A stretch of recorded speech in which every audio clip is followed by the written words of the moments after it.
Hi, welcome to the second episode of Group Actions. Today, before we launch into a little more involved examples, we'll do a little bit of theory first. Okay, so we should try to keep a fine balance between examples and theory. Yeah, all right. So now we'll share the screen. We will do that thing.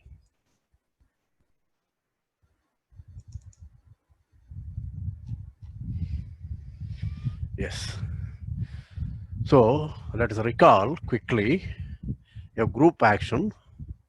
Okay, now we will be a little more algebraic. Okay, a group action was a mapping alpha from G cross X to X with certain properties, property 1 and property 2.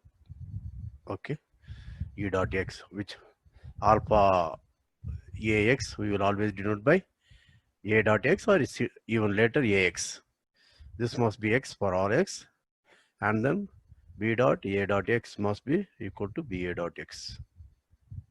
This must be true for all A, B in G and X in X. Okay, right. Now, if you remember your partial derivative thing, what do you do? If f is a function of two variables, right, what you do is you freeze one of the variables. That is, you hold one variable constant. Therefore, it becomes a function of the other variable, x going to f of x naught. Or similarly, fix x naught, then let's look at y going to f of x naught y. Okay, then this function y. Okay, this is a very standard trick in my mathematics. Whenever I have certain phenomenon, it depends on so many parameters, you try to freeze all parameters except one perhaps and try to see how the function gets affected. Even in economy, that's what you will try to do. Anyway, so what does it to do with the group action? Remember, what we did was we fixed x.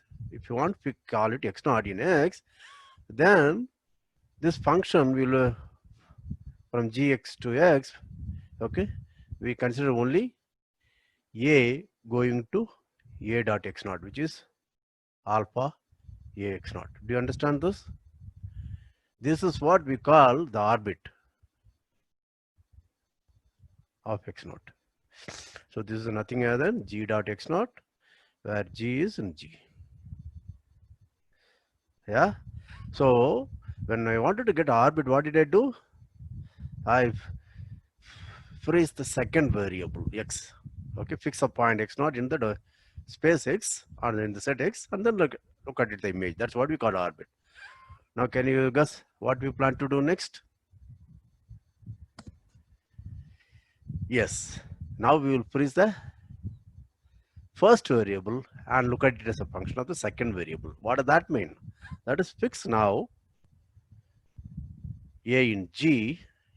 Then let's look at the map going to ax going to a dot x. Therefore, that's a map from x to x. We call this map as phi a. Is that clear? Very good. Now you can see phi a is a map from x to x. Okay, very good. Now let's look at, let's try to understand a little more about that. Okay. Now suppose I have phi b also. Then what did you do? Phi b composite phi a at x, according to our definition, is go back. What is this? Is phi b of phi a of x, phi a of x, a dot x. Now this is an element of x, and when phi b of that by definition is b dot a dot x. But according to our second property of the group action, this is nothing other than ba dot x, which is same as saying it is phi b of phi ba of x. So what do you find now? Okay, you find something interesting. Yeah. Okay, I will come to that in a minute. Okay, now look at, suppose my b is a inverse. What is the special element for A inverse? Now what does that say?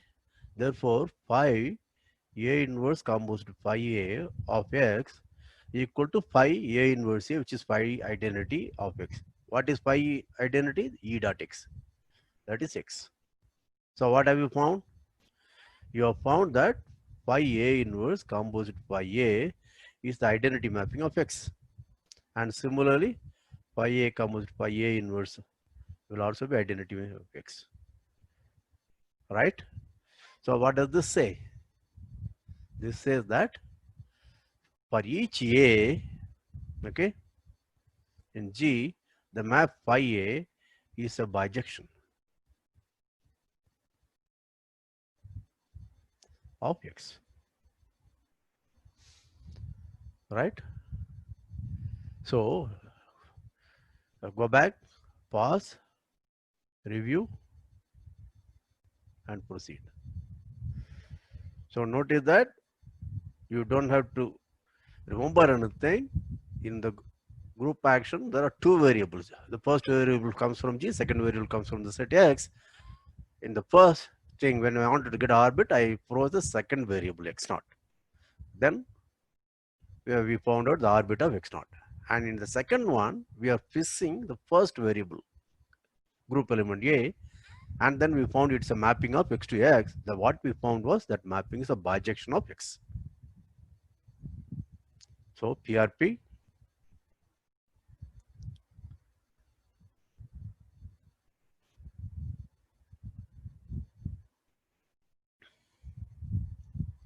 right? So it's a very standard practice in modern mathematics to write, suppose x is any set, nothing to do with G acting on x or anything, just a set, okay? Of course, assume non-empty. Then S of x is called the symmetry group. Symmetry. This is a word we use. This is nothing other set of bijections of x. I'm sure that all of you know that, composed of bijections of bijection, inverse of bijections of bijection. Therefore, S of x becomes a group. Okay. And it is called a symmetry group. If x is finite set 1 to n, then it's all bijections from 1 to n is same as saying permutations of 1 to n. And therefore, it is, in that case, S of x is nothing other than S of n. Okay. That is why we use the word symmetry group. Okay. Yeah. Now, let's go back to what we found out. We found out, okay, when I restrict, look at A, for each A in G, we found phi of A is in S of x. It's in the symmetry group, right? Okay. Therefore, I have a map of G into the group's symmetry group of x. The map is A going to phi of A. Okay. Call it capital phi if you want. Please don't get confused. Capital phi is a map from G into the symmetry group. That is set of all bijects on x. But what is, sorry, this is not phi of A, this is phi sub A. That is capital phi of A is by definition the bijection phi A. Right? Okay. Now let's go back to what we found out about this, about the map. We found out phi B composite phi A is nothing other than phi of BA. Right? So interchange A and B, phi A composite phi B is nothing other than phi of AB. So what does that mean? That means, therefore, capital phi of AB, this is phi of AB, but we found out it is nothing other than phi A composite phi B, but that is nothing other than phi of A, okay, phi of B. Remember, these are capital phi of A is an element of the symmetry group. Therefore, this is a product of two elements. But what is the product here? It is the composition of functions. So this is a bijection. So if you want, I can write composition as this, but you should remember it's just a group notation. So what does it say about phi? Therefore, we conclude that phi is, therefore, any action, okay, alpha, okay, of G on X, okay, induces a group homomorphism, capital Phi. Okay, from where to where? From the group G to the symmetric group S of X. Take some time. This may be slightly involved notation, but once you get to know what is happening, you will understand. Okay, so any action, right? Conversely, this is a trivial exercise, but that's not very important for us. We will think of action only as we did earlier. If you give me any group homomorphism phi of G into S of X, then that gives rise to an action alpha of G on X. Okay. Do you follow that? So alpha gives rise to capital Phi, which is a group homomorphism of G into S of X. Now, if you give me this, okay, that gives rise to some alpha group action. So I only have to tell you how does it do that. That's very easy. So phi, okay, so what do I have to do? Alpha Ax, I have to define. But that's easy. What do? I look at phi of A, that will be a bijection on X. Therefore, its action on X is well defined. That will be an element of X. Therefore, you define it to be phi A of X. Okay. So, because of the involved notation, I will suggest it's better that you do a pause, review, and then proceed.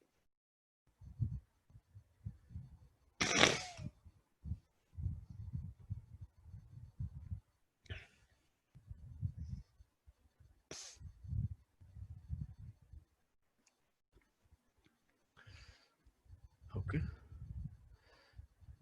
Now, this gives rise to what is known as Cayley's theorem.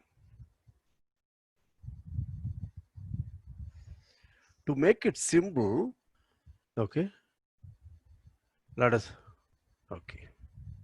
Now I know this is a group homomorphism, right? Very good. Okay. So Cayley's theorem says, suppose G is a finite group. In fact, it does not need to be finite group, but for the timing, let me assume it has an elements. Then it says G can be considered as a subgroup of the symmetry group Sn. That's it. So it says that for any practical purpose, any finite group is going to be a subgroup of symmetry group. So why should you learn any general group? If you study all finite groups, it will be good enough. Sir, if we study all subgroups of Sn, that should be good enough, right? No, that's not the thing. Okay. If that be the case, life will be simpler, because finding all such groups will also be very difficult. Anyway, okay. So how does it follow? Notice that whenever I want to think of, when I say it's a can be considered as a subgroup, what is the exact meaning of that? See, whenever you want to say something is a subset, suppose I say ABC can be considered as a subset of 1 to up to 5 for that matter. Okay, it could be anything, just like that I'm writing. Okay. What does this really mean? This is just considered. Okay. What that means, I can find a 1-1 map of ABC into 1, 2, 3, 4, 5. There are many 1-1 maps, but obvious thing will be A going to 1, B going to 2, C going to 3, but it can also be A going to 1, B going to 4, and C going to 5. All right. So you are essentially, you have 3 elements. You are labeling them either ABC, or you may be labeling them as 1, 4, 5, or 1, 2, 3, or 2, 3, 4 anyway. So it's just a label. Okay, that's a way to understand. So what should be the meaning that G can be considered as a subgroup of Sn? That means there exists a 1-1 homomorphism, okay, of G into Sn. Yeah, right. How do I prove that? Okay. Now let's look at what does it mean. G is a group of order n, and you want to say it can be considered as a subgroup of Sn, that n is the same as the order of the group n, right? Now the trick is we already learned how. See, whenever you want to say some kind of a homomorphism or anything, first thing you should look for is an obvious map of the set into the other set. Okay, after that you should check whether it's a homomorphism, it's an isomorphism, whether it's one on two. Also things comes later. So the standard trick is try to find whether there is a natural map. Okay. Now here there is a problem. You have a G and Sn. Okay, it is a symmetric group on n symbols. Where do I find the n symbol thing? Yes, you are right. Now G is a finite group. Take G to be the symbol. Now notice that if I take x equal to G, okay, then x has n elements. Therefore, symmetric group on those of x will be naturally like Sn. It's a permutation group. You understand that? Okay. So obvious guess would be to take, the trick is take x equal to G itself, right? Then what do I want? I want a group action alpha from G, okay, okay, G cross x, which is G, to x, which is G. We had already seen that. For example, I could have taken a left action. So what is alpha A at x? X is an element of the group. This is nothing other than Ax, where Ax is the group product.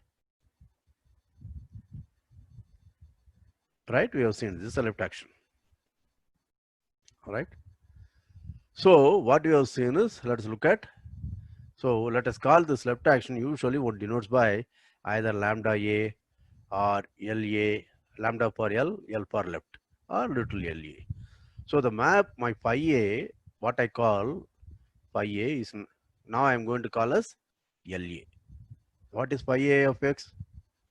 It is Ax, where the group A acting on x, in this case, both our groups is ordinary product Ax, the group product Ax. You understand that? That's a left action, right?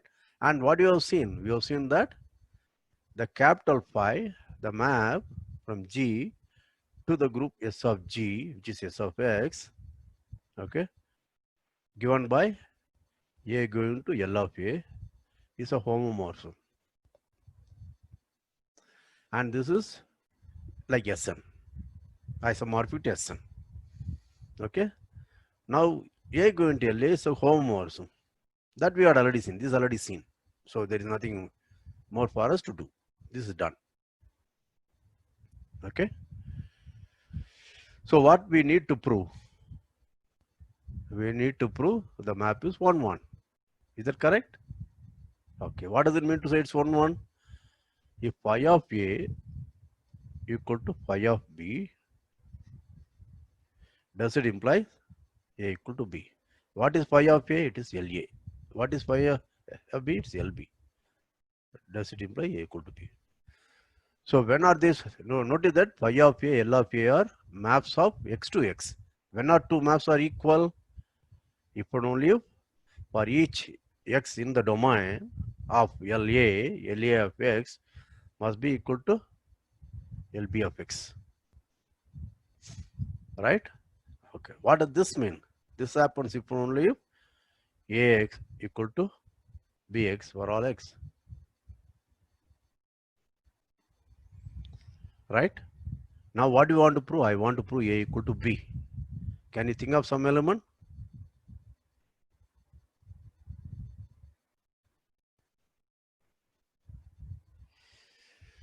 You want to think of an element x so that for all x, Ax equal to B should imply x equal to B.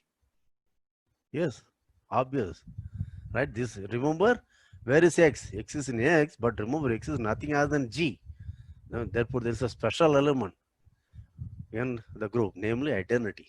Therefore, AE in particular must be equal to BE. That implies A equal to B. So do you understand this? Okay. So what have we shown now? We have shown that the map from G to S of G, that is all bijections on the n element group. Okay, this G consists of n element. Therefore, I can, if you think of this as G1 to Gn, I can map it to 1 to n. That's it. Now, therefore, what will LA will mean? LA of G1 may be some Gi. Therefore, I will simply say 1 goes to I1.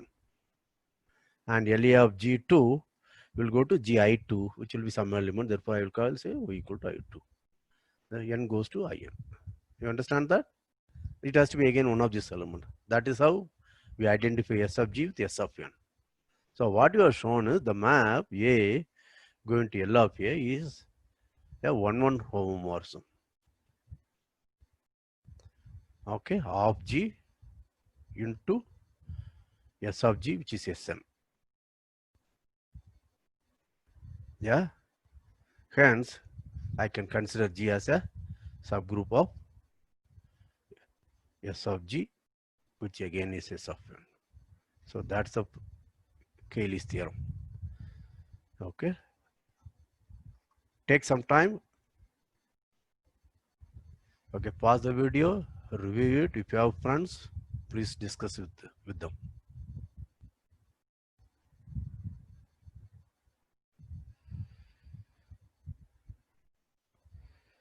As a suggestion, even if there is no friend with you in the same room, you can call your friend. Both of you can start watching the video. Whenever PRP comes, call your friend and talk to him.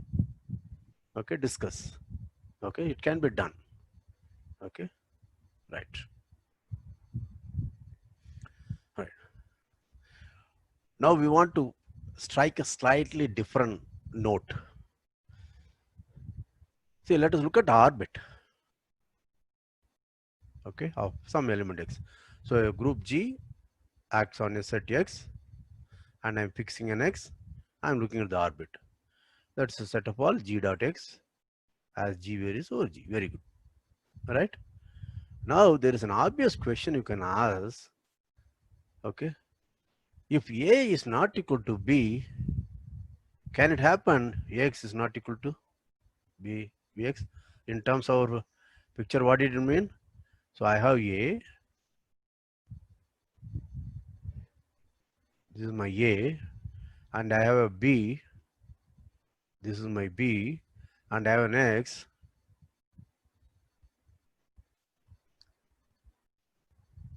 Yeah, when A kicks him, okay, when A kicks him, it may go to A dot X. When B kicks him, he may go to B dot X. But it may happen, these are equal. You understand this?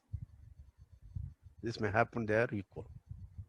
So we want to know, that is, see, the basic idea is many students may begin to think this is like a group. It's not, okay? Group operation G dot X. That need not be the case. What I mean is, so there is no bijection. That is, you cannot expect a bijection of G onto the orbit. Okay, this you cannot do. Okay, because that's a major thing. Many of you think, because you think like a group thinks, then you try to cancel, etc. So let us do that. Why? Because we had already seen some elements A, okay, when they act on X, I get X only. A may be different from identity, but when A acts on X, that is, A is a player, he kicks the ball X, but when it comes to X, he may be partial. Okay, he may not be the identity player, but when he may not even try to kick. He will try to show he is kicking, but X doesn't move at all. So that's possible, right? Do you remember an example? Okay, in the last lecture, there are a lot of such things. When group G acts on X equal to G via conjugation, right? If A is an element of the center, okay, then A dot X will always be X. Or more generally, you give me an element X in G, and suppose A belong to the centralizer of X, Okay, that is a guy A who commutes with X. That's good enough for me. Or it's conjugation. Remember, this is a conjugation. A X A inverse. Okay, this is a group the operation is via conjugation. Therefore, it is AX A inverse. Therefore, when A commutes, then AX A inverse will be X. You understand this? Therefore, there may be players, this A, which are non-identity element, which do not move at all. Right? And let's look at, suppose AX, can it happen AX equal to BX or A not equal to B? That's the next question we want to ask. That's one we started with. Right? Let's look at AX equal to BX. What does that mean? Remember, by second property of group action, I can multiply, I can let both sides act upon the group element B inverse. But this is B inverse dot B dot X, which is E dot X, which is X. But this is B inverse A dot X. So what does that mean? If AX equal to BX, then B inverse A does not move X at all. You understand that? So such a thing, we will simply say if A dot X equal to X, we will say A leaves X fixed. Okay, this is a word we will use so that, okay. So if AX equal to BX, so what we found is B inverse A fixes X or leaves X fixed. Both are equivalent words. I'll use whichever comes to my mind. Okay, either I can say it fixes X or it leaves X fixed. You understand that? Okay. So it seems that given any element X in capital X, there may be some group elements which leave X fixed. It does not move X at all. And there is that set is non-empty. There is always one element. What is that element? Identity. Correct. We know that. So let us give a name for that. Okay. So one uses, there are two words which are currently used for that. Okay. A stabilizer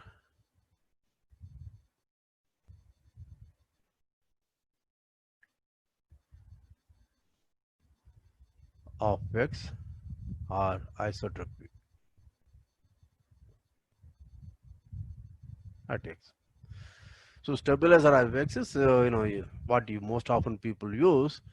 But if you want to look little sophisticated, you can use the word isotropy at X. Okay. What does it mean? This is set of all. Let me write a word stabilizer. If G is understood, I don't write G. Okay, this is G. This by definition is a set of all group elements A in this, so that A leaves X invariant or A leaves X fixed. Yeah. So what did you notice about this set? We found this set is non-empty. Why? Identity element belongs to this always. Therefore, this is not empty. Okay. Now suppose A dot X equal to X is also equal to B dot X. Now what do you see? Now I can apply B on this equation. Therefore, B dot A dot X equal to B dot X. You understand that? But B dot X equal to X, but this is equal to BA dot X. Therefore, I have found out BA dot X is same as X. What does that mean? If A and B belongs to stabilizer of this or isotropy X, then B dot A also is there.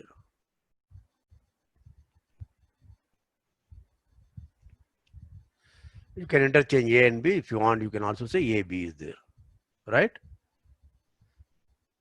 So we have found that the stabilizer, the set of all elements A, which leaves X invariant or fixed, okay, it contains identity. Whenever A and B are in that set, AB, the group product AB, the group element AB or BA for that matter, is also in that. So I'm sure you know what the next question you should ask. Yes. Does if A belong to the stabilizer, does it imply A inverse belong to the stabilizer? Okay. So let A belong to the stabilizer. Okay. I want to know whether A inverse belong to this.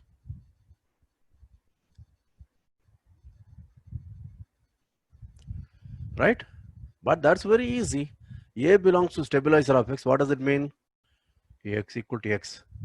Now what was that I want to show A inverse belong to stabilizer? That means A inverse dot X equal to X. Let us look at this. I'm sure all of you know how to do this.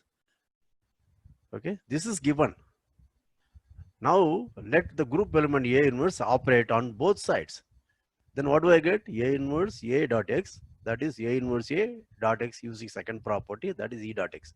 Therefore I get X, and here I will get A inverse X. So I proved it. So what do you think we have proved? We have proved that given any element X in X, let us look at stabilizer of X in the group G, or stabilizer of X, or isentropy at, this is a subgroup of the group G. Always. Do you understand this? Yeah? Good. Now, how does this help us? Okay. How does this help us? Remember, our original idea was I wanted to have some kind of an estimate about orbit of X. Sometimes we can also denote by G dot X, which will be easier for us to write.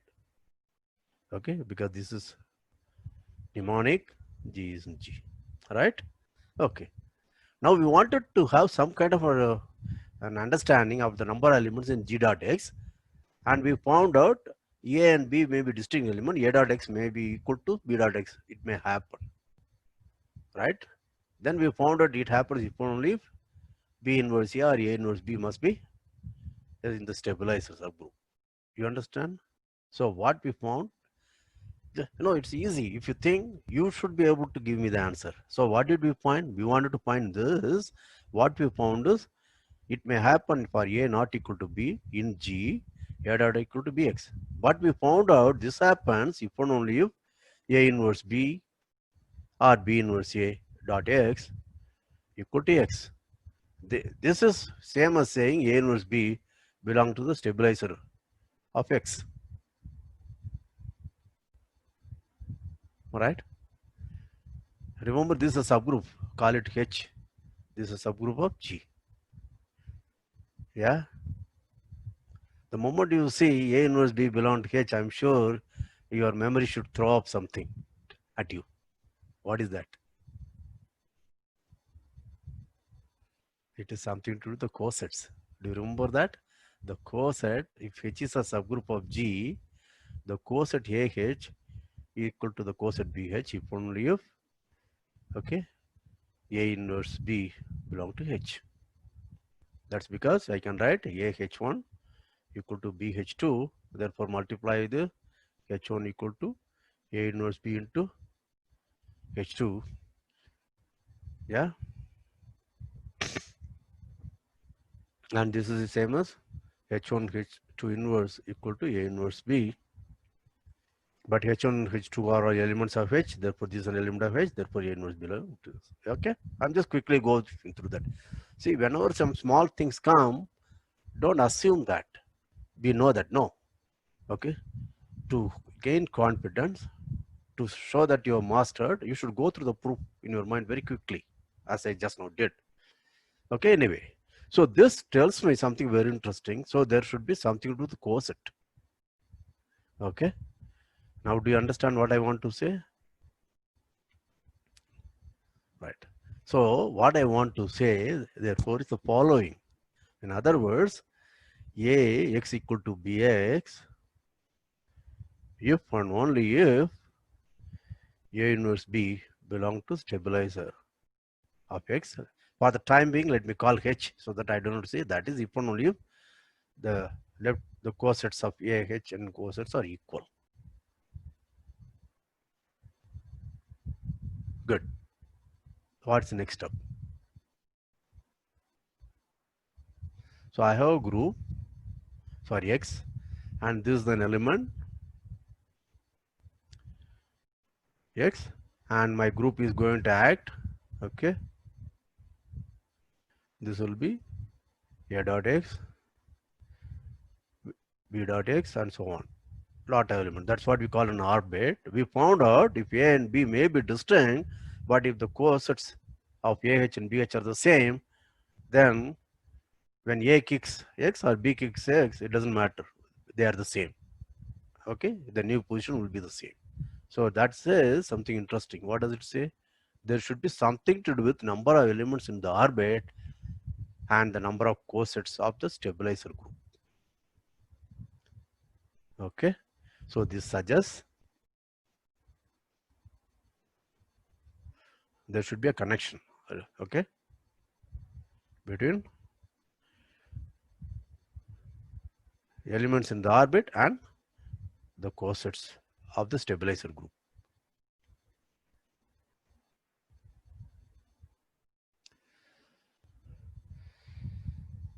Okay, let us check it out.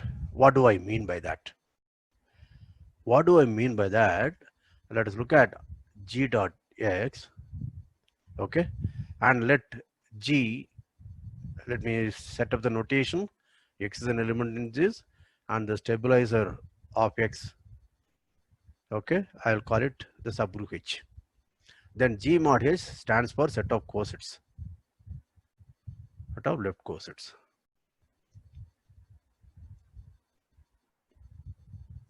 Okay, right.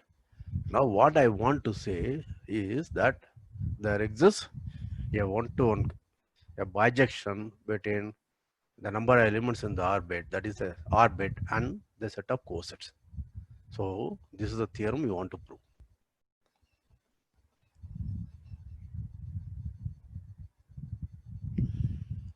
Okay, call it xi from where to where? The orbit G dot X to G mod H. What is G mod H? What is H? H is the stabilizer subgroup of H, of X, and G mod H is the set of left cosets, right? So how do I prove that? What is that I want to prove? Other around, I think it will be easier for notation wise, it will be easier if you do like this.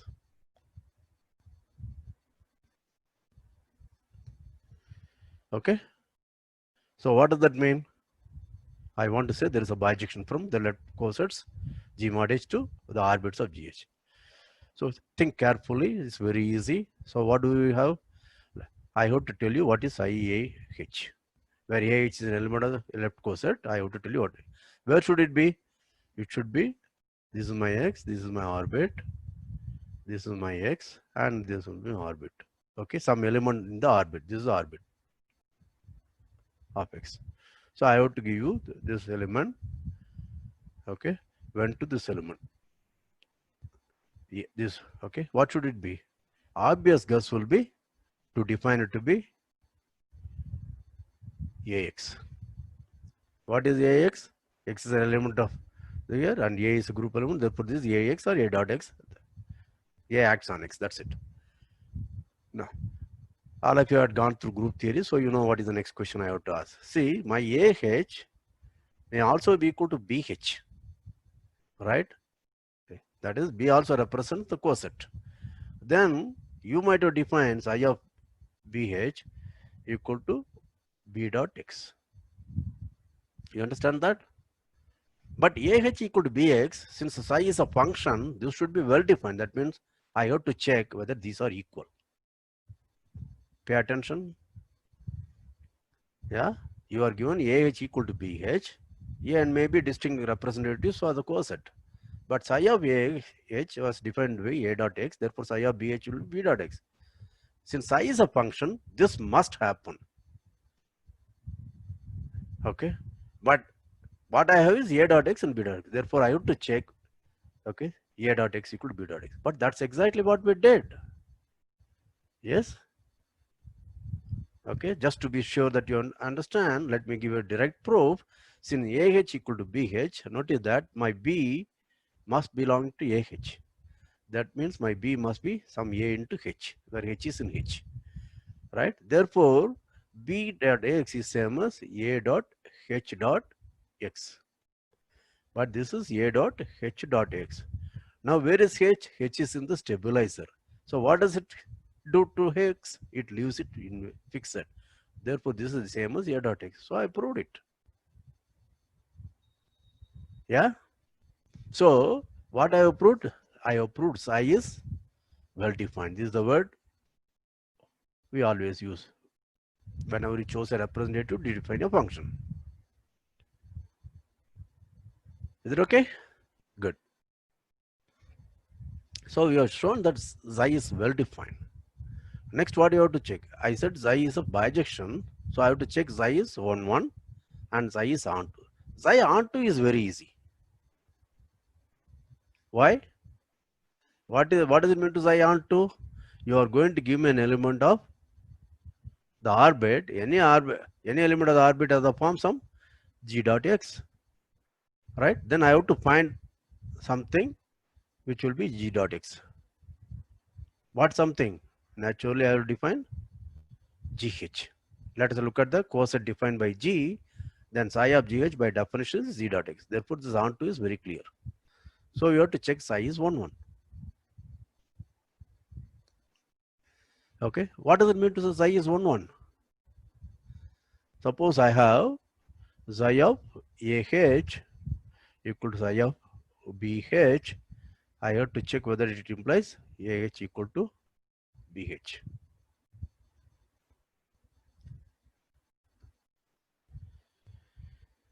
Right? But that's very easy. Why? What is I of ah? This is a dot x. Why is, when is psi, what is I of bh? It is b dot x. Suppose they are equal. What does it mean? By whatever you have seen, that means this happens if only if ah equal to bh. We know that. Right? Yes or no? Or if you don't like, you just say x equal to a inverse b into x.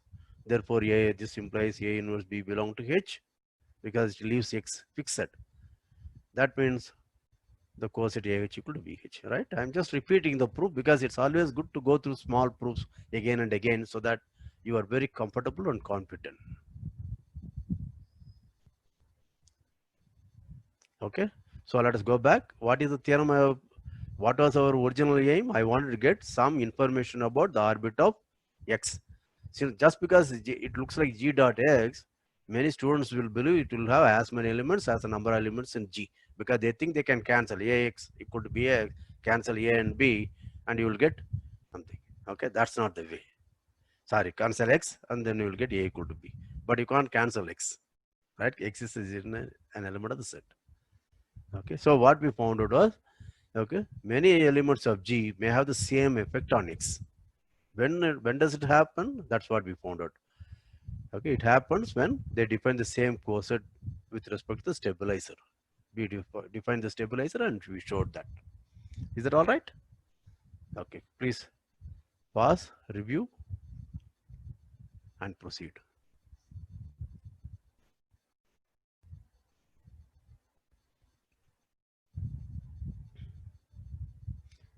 So as an easy corollary, right? Suppose G is finite and X is also finite. X need not be finite. If G is finite, any orbit will be finite, G dot X, right? That will be finite, but just let me assume that G is finite, X is finite. Then fix an element X and look at this. There are two things you can immediately say. The orbit of X, the standard notation again I will use, later I may need it, OX. Okay, OX is orbit of X. Okay. Now, sometimes you write it OG of X, like orbit G of X. Okay. Anyway, it's okay. Right. Now, remember this is a subset of X. Since X is finite, this is also finite. G is also finite. I claim that, okay, this is a divisor.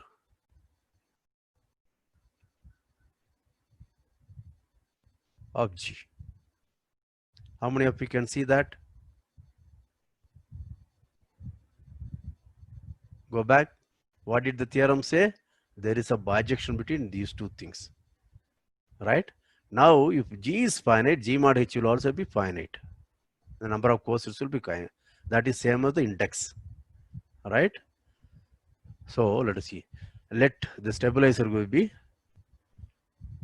X, then O of X is nothing other than number of elements in G mod H. Okay, but this is nothing other than the index of the subgroup G in H. And by Lagrange's theorem, you know that this is a divisor of order of G. Therefore, what have we shown that? We have shown that the orbit of any element is a divisor of the orbit of G. Of course, because stabilizer being a subgroup of G, by Lagrange theorem divides. Okay, remember this is what you have done in group theory, right? So therefore, the result follows. Have you understood this? Yeah. Okay. And there is one more thing which I would like to talk about. Okay. Let me quickly go through it so that in the next lecture I will concentrate on slightly more involved examples.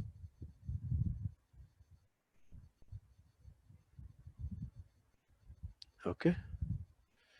Now let G act on X. Okay, we are general setup. That means G may be any group, X may also be any group. No restriction on X being finite, G being finite, nothing of the kind. Okay. Now I say two elements X and Y are equivalent. This is my X. Okay. I say X is equivalent to Y or related. Let me say at present related to. X is related to Y. Okay. If there is an element A of the group so that A takes, okay, A takes X to Y. That is, if there exists A in G so that A dot X equal to Y. Yes? You understand this? Good. Now, what is the next question? Just because I already said equivalent and related, you know what is the question I would like to ask? Whether it's an equivalence relation. That's correct. Now, notice that any X is related to X because identity element would takes over. So that's correct. Now, if X is related to Y, that means A dot X equal to Y. The question is symmetry, whether Y is related to X. By now, all of you should be familiar. What is that? Apply A inverse on both sides. I love. So the group, so if A takes X to Y, then A inverse takes to Y to X. That's all we found out. Therefore, this is also true. Next, if X is related to Y and Y is related to Z, let us assume now there is at least one A which takes. Therefore, Y equal to A dot X. And Y is related to Z, that means Z equal to B dot Y. But B dot Y I can write as B dot, what is Y? A dot X. But by the second property of group action definition, this is B A dot X. Therefore, what I have found? This implies X is related to Z because related by B dot A. Yeah, let us look at the picture I have here. A, and then now B takes it Z, then A, B, that is B A, sorry, in that order, we will take it to X to Z. That's what we have seen. Takes X to Z. So what I have found is X related to Y is an equivalent solution.